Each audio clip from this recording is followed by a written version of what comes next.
about that coming up in just a moment. But first, good morning, everyone. I'm Lori Mitchell. I'm John Martin. Yeah, it is the bicentennial celebration of Hamilton County today. Much more on that throughout the morning. One of the other things we're talking about is the rain that's moving into our area on the bicentennial of Hamilton County.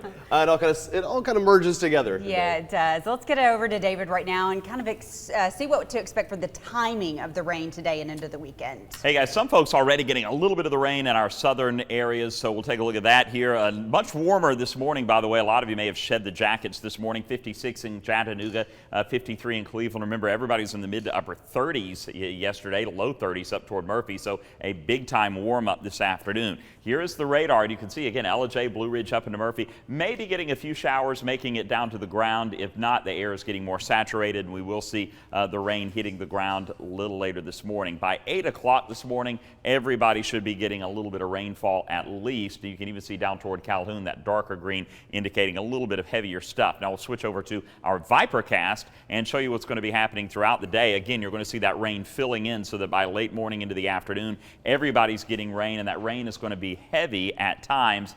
Just through today, we'll get 1.5 to 2.5 inches of rain around the Tennessee Valley, and then Saturday night we're going to add another inch onto that. Some folks today through the weekend could get up to 4 inches of rain, so it is going to be a big time deal that's going to impact you really through the entire weekend.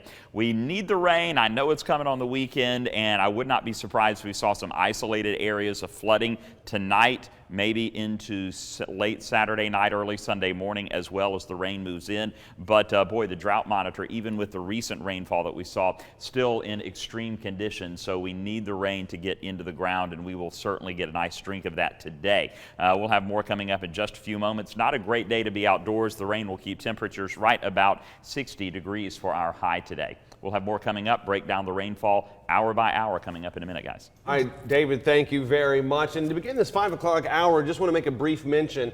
We do have some breaking news out of Dade County. That's where crews are working a house fire right now. Yeah, Channel 3's Grace McKenna just arrived on the scene, and she is working together details for us about that fire. We're going to check in with her for a live report coming up in just a few minutes.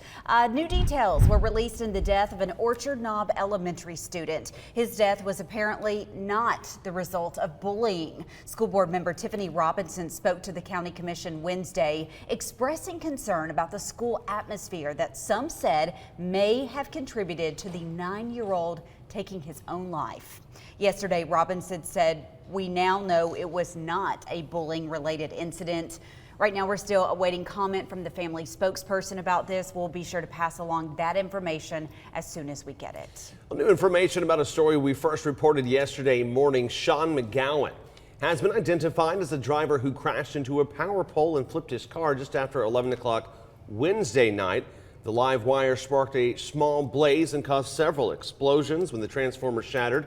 Around 30 gallons of biodegradable oil also spilled onto the road, which is why EPB says the tunnel remained closed for nearly 10 hours. So we had a crew that was working to clean up those 30 gallons. Now it's environmentally safe because it's a biodegradable oil, but the slickness of the road, we could not allow that to remain as a hazard for drivers, especially with rain expected in the next few days. According to a police report, McGowan, the driver, is charged with DUI and is due in court on November the 7th. All Bradley County Patrol deputies will soon wear body cameras. Right now, they are testing cameras from 3 different companies. Sheriff Steve Lawson says this has been on his to-do list since he took office, but he says last year's budget was focused on the jail. He says because of the recent officer-involved shootings across the country, these cameras are needed now more than ever before. We've got to make sure officers are safe and can